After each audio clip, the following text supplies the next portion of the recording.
Hello, Edgewood 7th graders. Going to talk to you today about Islam. Alright, so we're going to kind of jump in here past the first slides, just as we always do. Oh, way too far. Let me back up there a second. So, one of the big misconceptions about Islam is that we often tend to refer to the religion as Muslim. Muslim is what the people are called. Islam is the name of the religion. So remember that distinction between the two. Muslim is the second largest religion in the world with 1.6 billion people. Much of North Africa, the Middle East, and even parts of Southeast Asia are Muslim, practicing Islam. One of the main countries in Southeast Asia is Indonesia, which has the largest Muslim population in the world. It's the fastest growing religion in the world as well. Now, kind of ignore the mower going by outside. It's that time of year, so we're mowing. Who is, or what is Islam? Where did it start? Who's its founder? Really started with a guy named Muhammad. Muhammad was born around 570 CE, so that's roughly around 600 years after the time of Jesus Christ.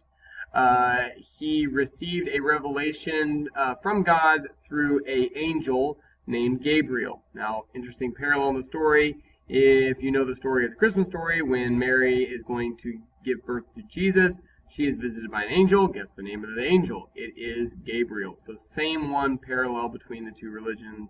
There we go. So over the course of 23 years, Muhammad writes this holy text that becomes known as the Quran. You will see that in a slide later on. And he was from the city of Mecca. Mecca is in Saudi Arabia. And Mecca and Medina, where he would move later on. You can see that down here kind of towards the bottom. Maybe I should move myself out of the way here a little bit so you can see that. Mecca and Medina are the two holiest cities that are in the Islamic faith. They are both located in Saudi Arabia. So you can see kind of here is Saudi Arabia. This is Mecca and Medina right in here, and that's the early expanse of the religions finally moving into North Africa and the Middle East. A lot of this other material I might kind of skip over right now, kind of deals with the history of it. The Ottomans, which we'll talk about later on, were a major Islamic group. Did a lot for the spread of Islamic belief in Central Asia. We've looked at this before. Remember, Islam is separate from the other three religions we've discussed so far, but they all trace their heritage back to a guy named Abraham. Even Judaism and Christianity would do the same thing. When it comes to God, they refer to God as Allah. Now, a lot of things listed here about being monotheistic, believing in angels, believing that prophets were sent by God. Very much similar to Christian or philosophies in Judaism. They would kind of hold on to many of these same beliefs. So a lot of parallels and similarity there. One of the big differences is when we talk about most important prophets, because Muhammad and Jesus are both classified as prophets in Islam. But here's the big difference. One, they don't recognize Jesus as the Son of God. And two, Muhammad is the most important prophet when it comes to Islam. He is seen as more important than Jesus, whereas Christians would say not only is Jesus' teachings the most important, he is in fact the Son of God. So there's your difference, one of your main differences between those two religions. So I said Muhammad wrote the Quran. You can see that it took him 23 years to do that. It was divided up into 114 different chapters called surahs, and they really deal with all areas of life, how to live, how government should function. Muhammad didn't really leave a lot of topics untouched. Very similar to the Bible in that there's lots of different topics about how things should operate, but maybe a little bit more of that social organization and even government structure is in the Quran. You can read the Quran, you can buy it. It's been translated into English. You can buy it just like you can buy a Bible, so you can get on Amazon, you can find it there. You can probably check it out from the local library.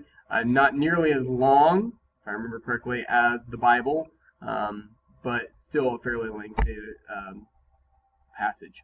Now this is really key here, the 5 pillars of Islam. Now I wouldn't really concentrate too much on knowing the Arabic names for these, but just knowing what the 5 pillars are. So the first one is the Declaration of Faith, stating that there is no other God besides Allah, that He is God and only Him. And the second one is that there's 5 times a day for prayer, where they always face towards the city of Mecca. and there's some cleansing that goes on. I think one is at sun up, and one is at sundown. And then I'm not sure exactly when the other 3 times are throughout the day. It may be like around noon, and then mid-morning and mid-afternoon are the 3 times that they pray per day, and they have recited prayers that they state. Whereas like most like Christians and Jewish people would believe that you can worship and pray whenever you want, and there may be certain times that you do. This is designated time to pray through Islam. You can see the third one there is about giving wealth away, charity, which is something that Christians and Jewish people would believe in, like giving of yourself as well. Fasting, which we talked about with both Christianity and Judaism as well, which is connected often to their holy days. And then the final one is pretty unique. It's called the Hajj, is the Arabic word, and it's the pilgrimage to Mecca at least once in one's lifetime. And this is if you're able, that you should journey to Saudi Arabia to see Mecca, and maybe even go to Medina as well, these holy cities. This video is embedded, a video about Islam's John Green video, so you can watch that if you'd like. There are notes that are uploaded. There are 2 branches of Islam. There is the Shias, often called the Shiites, and then there is the Sunnis. If you look at their numbers there, you can see that the Sunnis greatly outnumber the Shias, and they really don't get along that well. These 2 groups are different in how the successor to Muhammad should be established, but it's led to a lot of wars between the 2 groups, just not getting along very much. You've probably learned about areas in the world where this is occurring. I kind of equate it to what you learned in 6th grade through Ireland and the kind of the war going on between Protestants and Catholics. Protestants and Catholics are different somewhat, but they're both Christians, and yet they were fighting over some of those religious differences that are going on there. So same kind of thing between the Shias and the Sunnis. All right, what else? Some other words that you might be familiar with here. We've got the mosque shown in the upper left-hand corner here of this picture, and we see that that's kind of where they worship. That actually may be the mosque in Mecca, the famous one. This cube right here, I may be pronouncing it wrong. I can't remember how to say it. It translates the cube. Somebody don't even try to say it, and that way you can look it up. It translates in Arabic to the cube, and it is inside this holy area in Mecca. You can see those are all people gathered next to it. A lot of people go there to celebrate their Hajj. At the birthplace of Muhammad, it is the holiest kind of like place there. The cube has its own story that I'm not going to get into here. And then we also see women with head coverings, lots of different types of and levels of that. There's different versions of the head covering, but it's all all because of modesty for women. Holy holidays. This will be kind of the last one. The most important one here that I'm going to focus on is called Ramadan. Ramadan occurs during the 9th month of the Islamic calendar, which I think, like the Jewish calendar, is based on the lunar cycle, based on the moon. Requires Muslims participate in fasting from dawn to sunset.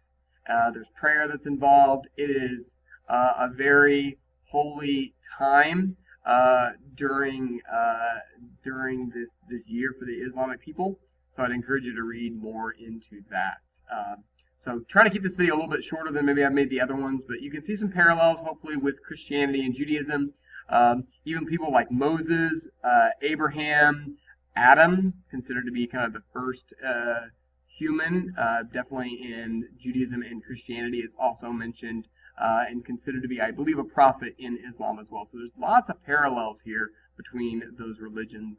And I said this in my classes, and I'll say it again, that there's a lot of misconceptions about Islam, and we get this idea that they're all terrorists, which that is a very, very small portion of the Islamic population, that probably not even being able to be measured. I mean, like 0.1%, maybe even smaller than that, are this kind of extremist group. And there have been extremist groups that are Christian. There have been extremist groups of other religions and other faiths. So we can't get caught up in thinking that all Islamic people are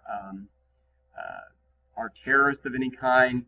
Many of them would have many of the same similar moral beliefs as Christians, as like not killing, not stealing, doing what is honest and truthful. So just kind of leave you with that thought. Hopefully you learned something through this video. Thanks.